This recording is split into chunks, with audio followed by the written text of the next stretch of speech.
सर्वे भी तू, सर्वा भी तू, जीवन भी तू, मृत्यु भी तू, दाता तू, विधाता तू, देता तू, लेता तू, सत्य तू, असत्य हम, भगवान तू, मनुष्य हम, शिव तू, सुंदर तू, शक्ति तू, सब कुछ तू, मैं कुछ नहीं, भगवान तू, मैं कुछ नहीं, जीवन तू, मैं कुछ नहीं। नमो पार्वती पते, हर हर महादेव, हर हर महादेव, हर हर महादेव।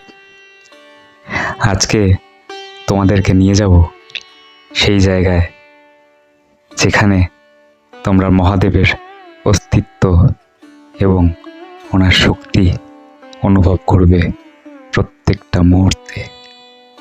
আর এই ব্যাপারে ভগবান বলেছেন যে সারা পৃথিবী যেদিন ধ্বংস হয়ে যাবে সেদিন এই জায়গাটিকে আমি আমার ত্রিশূলের ওপর রেখে আবার এই পুরো বিশ্ব ব্রহ্মাণ্ডকে সৃষ্টি করব এবং সেই জায়গা হচ্ছে কাশী।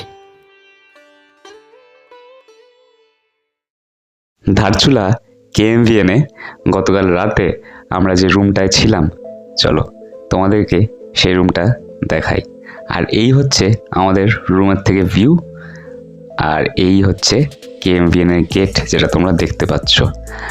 এই রুমটা আমাদের থেকে 2500 টাকা নিয়েছে, তবে এটা কিন্তু ফ্রন্ট ফেসিং রুম না, এটা পেছন দিকের রুম, মানে কালী নদী ফেসিং রুম না।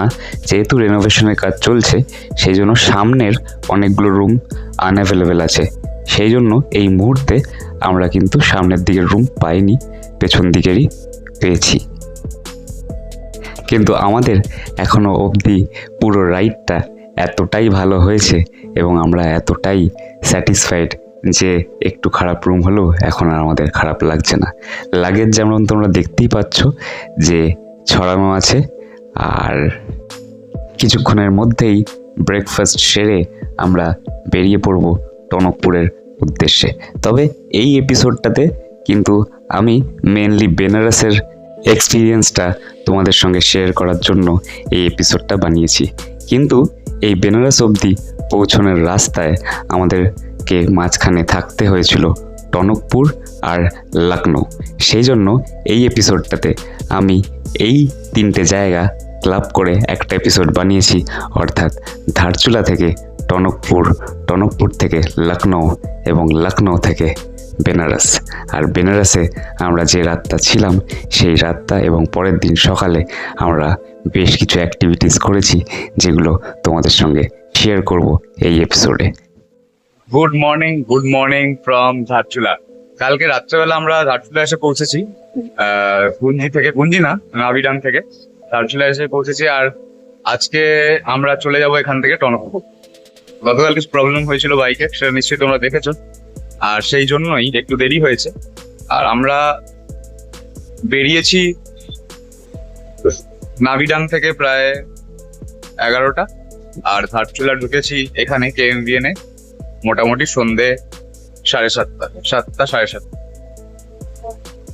আর আমার পেছনে দেখা যাচ্ছে কালী নদী। কালী নদীর ওই পারটা হচ্ছে নেপাল আর এই পারটা India.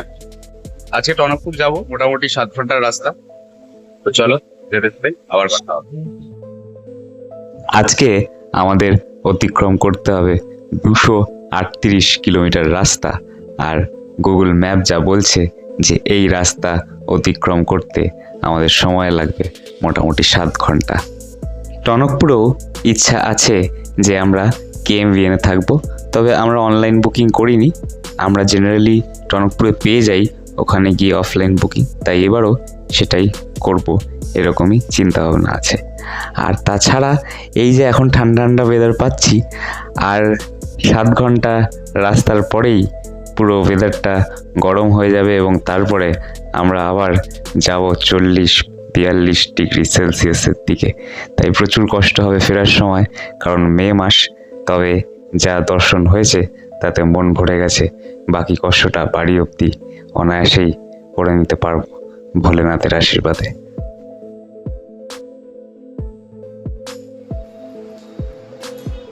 Good morning from Tanakpur. কালকে রাত্রেবেলা আমরা ধারচুলা থেকে টনকপুর এসে পৌঁছেছি। আর ধারচুলা থেকে আমরা রাইড শুরু করেছিলাম সকাল 11:30টার সময়। আর টনকপুর আমরা এসে পৌঁছেছি সন্ধে 7:30টায়। কালকে সন্ধ্যাবেলা আর ভিডিও বানানো হয়নি, তাই আজকে সকালবেলা এই ভিডিওটা দিয়ে শুরু করলাম। আর এই হচ্ছে আমাদের রুম। আর এক রাতের জন্য নিয়েছে 2300 টাকা। আর তাছাড়া ব্রেকফাস্টের জন্য আমাদের মোটামুটি লেগেছে 300 টাকা মতো। আপাতত নিচে যাবো চেন ক্লিন আর চেন লুপ করতে, আর তারপরে ব্রেকফাস্ট করে আজকে আমরা বেরিয়ে পড়ব লখনউয়ের উদ্দেশ্যে। আমাদের যাত্রা শুরু হয়ে গেছে টনকপুর থেকে লখনউয়ের জন্য। আর এই ডিস্টেন্সটা আমাদের অতিক্রম করতে হবে 238 কিলোমিটার। আর গুগল ম্যাপ যা বলছে এই রাস্তা অতিক্রম করতে আমাদের 6 ঘন্টা লাগবে। কিন্তু প্রচণ্ড গরম, সেই জন্য হয়তো সময় আর একটু বেশি লাগতে পারে। তার কারণ আমাদেরকে বেশ বিশ্রাম নিয়ে যেতে হবে, এটা আমরা বুঝে গেছি। আর তাছাড়া এখন আরেকটা কথা তোমাদেরকে বলতে চাই যে ভিডিওটা যদি ভালো লাগে তাহলে নিশ্চয়ই লাইক করো, চ্যানেলটা সাবস্ক্রাইব করো, আর বন্ধুদের এবং পরিবারের সাথে চ্যানেলটা শেয়ার করো। Very good morning from Lucknow. কালকে সন্ধ্যেবেলা আমরা লখনউ এসে পৌঁছেছি টনকপুর থেকে। তা মোটামুটি 300 কিলোমিটারের রাইড ছিল। যেহেতু গরম অনেকটা বেশি, সেই জন্য একটু রেস্ট দিয়ে চালাতে হয়েছে। তো আমরা 11:30 নাগাদ টনকপুর থেকে বেরিয়েছিলাম আর লখনউ এসে পৌঁছেছি 4:30-8টার সময়। মোটামুটি আমরা এইবার লখনউ আমরা যেখানে আছি সেটা একটু শর্টেড গতবারের থেকে। তার কারণ হচ্ছে আমরা গোমতীনগরে আছি, এবং গোমতীনগরে এটা সুবিধে হয়েছে আমাদের যে হাইওয়ে থেকে আমরা শহরের মধ্যে কিন্তু ফ্লাইওভার হয়ে চলে এসেছি, এবং সেটাতে অনেকটা সময় বেঁচেছে। মানে যে সময়টা লখনউতে ঢোকা এবং বেরোনোর সময় লাগে তার থেকে একটু কম সময় লেগেছে এইবার। তো তোমরা যদি এই রুটে যাও, তোমাদের যদি কারোর লখনউতে স্টে করার দরকার হয়, তাহলে আমি বলবো Gomtinagar is a good option. আর এই হোটেলটাও, এটা ঠিক হোটেল না, এটা স্টুডিও অ্যাপার্টমেন্ট টাইপের। তো এটা আর্থ সুইটস, এটার লিঙ্ক আমি দিয়ে দেবো এই ভিডিওর সাথে। তো তোমরা যদি লখনউ স্টে করো, এটা কিন্তু গুড অপশান। বাইক রাখারও জায়গা পেয়ে যাবে, আর রুমটাও কেমন আমি ভিডিওতে দেখিয়ে দিয়েছি।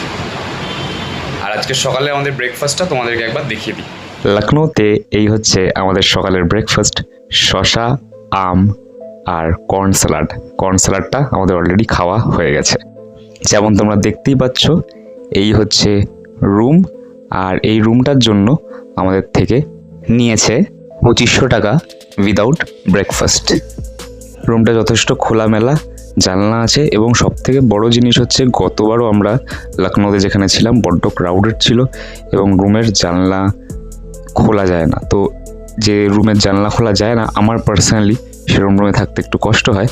সেই জন্য এইবারের এই রুমটা এবং লোকেশনটা কিন্তু অনেক সুন্দর এবং আমার খুবই পছন্দ হচ্ছে। আর এই হচ্ছে ওয়ার্ড্রপটা খুলে তোমাদের দেখাচ্ছি, কারণ এখানে দেখো একটা লাইট আছে, দরজাটা খুললেই সেই লাইটটা জ্বলে যাচ্ছে। সকালের ফলমূলের ব্রেকফাস্ট তোমরা যেমন দেখলে, সেরকমই এটাও আমার দেখানো উচিত যে গতকাল রাতে আমরা লখনউতে কী খেয়েছি। আর যেহেতু লখনউতে আছি, সেই জন্য এটা অবভিয়াস যে নিশ্চয়ই স্পেশাল খাওয়া দাওয়া করব। সেই জন্য দস্তারখান থেকে আমি অর্ডার করেছিলাম মাটন বিরিয়ানি, আর সৌরভ দা অর্ডার করেছিল ভেজ বিরিয়ানি, আর সাথে পনির 65। আমরা যে প্রপার্টিটায় ছিলাম সেটার নাম আর্থ সুইটস, যেমন তোমরা দেখতেই পাচ্ছ। আর আমি এটার লিঙ্কটা ডেসক্রিপশনে দিয়ে দিলাম। তোমরা যদি এই রুটে আসো তাহলে নিশ্চয়ই এখানে থাকতে পারো। এখান থেকে আমরা আজকে লখনউতে আছি। তো লখনউয়ের এখান থেকে ফ্রেগরেন্স কফার, এখান থেকে আমি কিছু পারফিউম নিলাম, 2টো ফ্লাওয়ার বেস আর একটা একটু ডিফারেন্ট, আমার বেশি আইডিয়াও নেই। তো যাই হোক, যেহেতু লখনউয়ের পারফিউম ফেমাস, ওরা বানিয়ে দেয় সাথে সাথে নিজের চোখের সামনে ওরা বানিয়ে দেয় পারফিউমটা, যেমন বলবেন সেরকম কাস্টমাইজ করে। তো এখান থেকে আজকে নিলাম, নিয়ে কেমন রিভিউ দেখাবো। আর লিঙ্ক দিয়ে দেবো। যদি লখনৌতে তোমরা কেউ আসতে চাও, সস্তা, এখানে খুব একটা বেশি দামি না। 300 টাকা করে আমি 3 রকমের ফ্লেভার নিয়েছি 10 ml করে, তো ভালোই।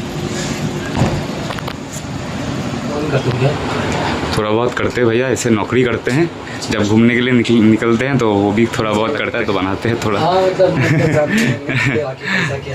बाद में अपन ही देखेंगे, है ना, कि बाइक से गए थे, इधर गए थे, अपन देखेंगे, थोड़ा अच्छा लगेगा और क्या।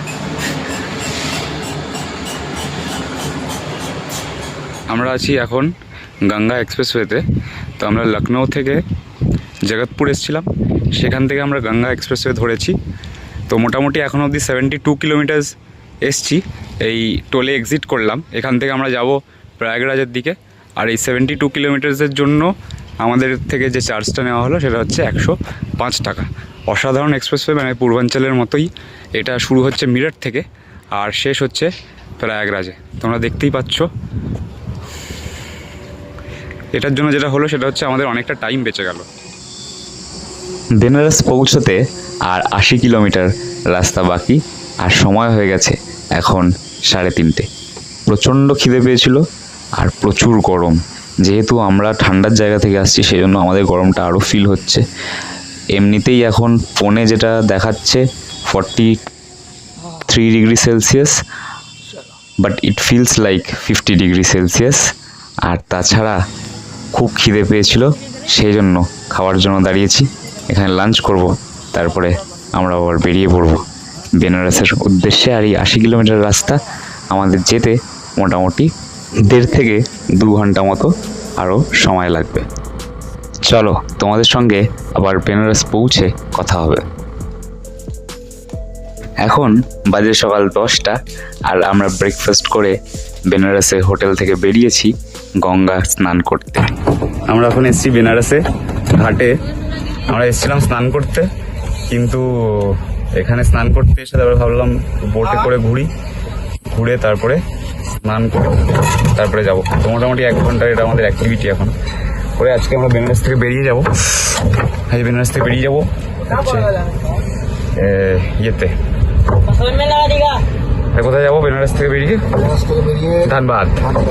ধানবাদে যাব। ভালো লাগছে।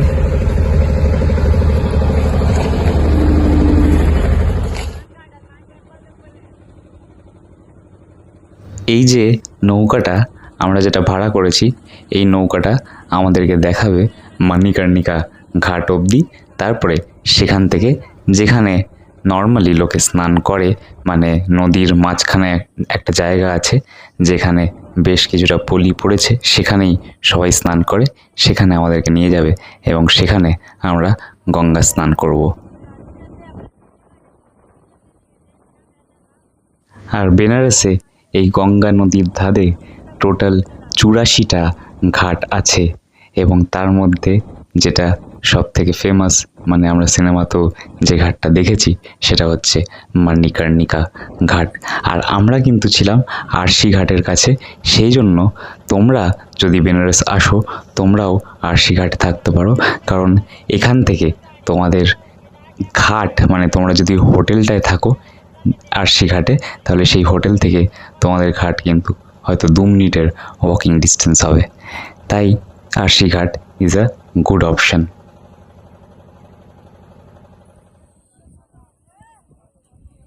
হোটেলের লিংক আমি ডেসক্রিপশনে দিয়ে দিলাম, তাই তোমরা আসলে নিশ্চয়ই একবার চেক করো। আর আমার এই আদি কৈলাস রাইড আমি শেষ করব এই গঙ্গা স্নান দিয়ে। যে নদীটা তোমাদেরকে দেখিয়েছিলাম গৌরীকুণ্ড ট্রেকে, অর্থাৎ তিয়াংতি নদী, সেই নদীর জল, কালী নদীর জল, সব কিছুই কিন্তু এই বেনারসে গঙ্গার জলের সঙ্গে মিশে আছে। তাই হয়তো এই শেষ স্নানটা আমাদের পুরো রাইডের সব থেকে পবিত্র স্নান হচ্ছে। আর এর সাথেই শেষ হতে চলেছে আমার এই আদি কৈলাস রাইডের সিরিজ। আর যেতে যেতে তোমাদেরকে কয়েকটা কথা বলতে চাই। সেটা হচ্ছে, আমার জীবনে আমি এটা বিশ্বাস করি যে জীবনে জন্ম আর মৃত্যু এটা আমাদের হাতে নেই, কিন্তু মাঝখানের সময়টা আমাদের হাতে আছে। তাই এটা আমাদের উপরে নির্ভর করে যে এই সময়টা আমরা কীভাবে কাটাবো। আর আমার জীবনের কলিং তো এটাই অ্যাডভেঞ্চার। তাই আমি আমার জীবনের এই সময়টা মানে মাঝখানের সময়টা আমি পুরোটাই অ্যাডভেঞ্চার করেই কাটাবো। কারণ আমার মধ্যে যে যুদ্ধটা চলছে সেটা এটাই যে আমি নিজেকে প্রত্যেক দিন একজন ভালো আরও বেটার মানুষ বানাতে পারছি কিনা। তাই আমার মধ্যে যুদ্ধটা চলছে সেটা একমাত্র অ্যাডভেঞ্চারই আমার সেই যুদ্ধের মরম হতে পারে। তাই আমি এটা চুজ করে নিয়েছি। তোমার যুদ্ধের মরম তুমি চুজ করে নাও, তুমি বেছে নাও তোমার জীবনের মধ্যে থেকে, এটাই আমার মনে হয়। আর তোমরা হয়তো আমাকে দেখতে পারছো, অর্থাৎ আমি যে পরিবারের এখন সদস্য হয়েছি ইউটিউবে, সেই পরিবারের সদস্যরা হয়তো দেখতে পাচ্ছে আমাকে আইডি করলেস রাইড থেকে। কিন্তু আমি রাইড করছি এই অ্যাডভেঞ্চারের নেশা, এই প্যাশন আমি ফলো করছি 2020 থেকে।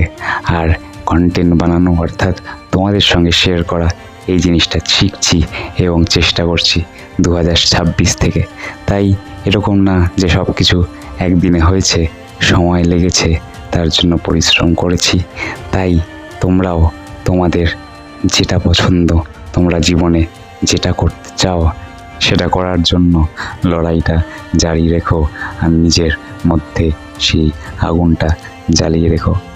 এই ভিডিওটা এই অবধি থাক, খুব তাড়াতাড়ি দেখা হবে আবার নতুন একটা ভিডিও, নতুন একটা জায়গায়।